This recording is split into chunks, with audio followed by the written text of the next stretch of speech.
అనుకుంటున్నారని చెప్పేసి. సార్ నేనైతే ఇంతకుముందు చెప్పిన దానికి స్టిక్ అయి ఉన్నాను సార్. మీరు ఒక లవ్ స్టోరీలో, ఒక ఎమోషనల్ లవ్ స్టోరీలో, ఒక జెన్యూన్ లవ్ స్టోరీ చూసేటప్పుడు మీరు ఏ ఎక్స్‌పెక్టేషన్స్ అయితే పెట్టుకుంటారో దానికి మించే పెట్టుకోరండి. అంటే నేననేది సార్, ఇప్పుడు మేము కొత్తోళ్ళము, మా మొఖాలకు తెలీదు, ఇదో చిన్న సినిమా అనే భావన తీసేసి మీరు ఒక మంచి సినిమా చూడబోతున్నారు. మీరు చూసిన ఇప్పటి వరకు కొన్ని సినిమాలు చూసుంటారు. So list of good films ఉంటాయి కదా, అందులో డెఫినెట్లీ ఈ ఫిల్మ్ చేరబోతుందనే కాన్ఫిడెంట్‌తోనే రండి. మేము మిమ్మల్ని 0.01% కూడా ఇది డిసప్పాయింట్ చేయము. అది 100% సార్. అందరూ కొత్త వాళ్ళే ఉన్నారు కదా, ఏంది ఆర్టిస్ట్ మిగతా వాళ్ళు ఎవరు కూడా పెట్టలేదు ఎందుకని? సార్ కావాలని పెట్టలేదు సార్. ఇది కావాలని తీసుకున్న డెసిషనే సార్. మా యూఎస్పీ అది సార్. ఒక ఫ్రెష్ స్టోరీని కొత్త వాళ్ళతో చెప్తేనే బాగుంటుంది సార్. శివ గారు, ట్రైలర్ చాలా బాగుంది అండ్ మీ స్పీచెస్ కూడా బాగున్నాయి. బేసిక్గా ఏంటంటే సెప్టెంబర్ 4th ప్రభాస్ గారి డైరెక్టర్, ప్రొడ్యూసర్గా, అలాగే ప్రభాస్ గారి ఫ్యాన్ బాయ్ హీరోగా వస్తున్న సినిమా వస్తుంది. మరి అదేంటి, ఏమైనా కాంపిటీషన్ ఏమన్నా అవుతుంది అనుకుంటున్నారా? ఏమైనా ఇబ్బంది ఏమైనా ఉంటుందా మీకు? సార్ మా హీరోయిన్ మాట్లాడతారు సార్. ఒక్క నిమిషం, దీనికి నేను ఆన్సర్ చేయాలనుకుంటున్నాను. Sorry for interrupting. ఆ ఫిల్మ్ ప్రభాస్ గారి ఫ్యాన్ బాయ్ ఫిల్మ్ అయితే, ఈ సహా ప్రభాస్ గారి ఫ్యాన్ గర్ల్ సినిమా.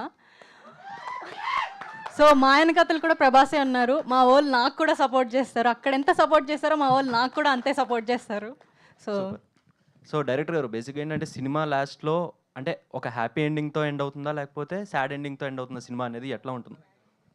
ఎమోషన్ అయితే ఉంటుంది బ్రో. అది సాడా హ్యాపీయా అనేది అది నేను ఇప్పుడు రివీల్ చేయలేను. సార్ డైరెక్టర్ గారు, సార్ చెప్పండి సార్. డైరెక్టర్ గారు, సార్ ఎవరికి బిడ్డ వాళ్ళకి ముద్దు అన్నట్టుగా మీ సినిమా మీకు ముద్దే, మేము కాదనం.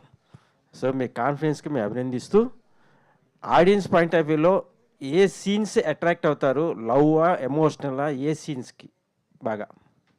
సార్ నేను అలా సినిమాని డివైడ్ చేసి చూడండి సార్. నేను కథ రాసుకుంది ఫస్ట్ పేజ్ నుంచి లాస్ట్ పేజ్ వరకు ప్రతి సీన్ వర్క్ అవుతుందని రాసుకుంటాము. ప్రతి సీన్ ఆ జర్నీలో భాగమే, కంటెంట్లో భాగమే. ప్రతి సీన్ పేలుతుందనే రాసుకుంటాం. కాబట్టి సినిమా మొత్తం మిమ్మల్ని 10 సీన్లు ఉంటే 10 సీన్లు మిమ్మల్ని కనెక్ట్ అవుతారు. 10 సీన్లు బాగా తీసారా అనిపిస్తుంది.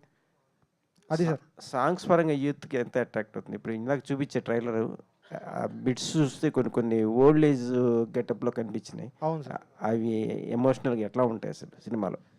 ఖచ్చితంగా ఎమోషన్ ఉంటుంది సార్. నేను అదే చెప్పాను, biggest small film of the decade అని పెట్టిన ఉద్దేశము, మా సినిమా చిన్నది బట్ మా సినిమాలో ఉన్న ఎమోషన్ చాలా పెద్దది. యూనివర్సల్ ఎమోషన్ ఉంది, చాలా పెద్ద ఎమోషను.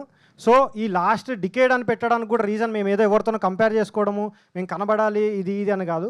లాస్ట్ వచ్చిన 10 డికేడ్లో ఆ జాబితాలో మా సినిమా కూడా యాడ్ అవుతుంది అన్న నమ్మకంతో, గుర్తుండిపోతుంది అన్న నమ్మకం సార్.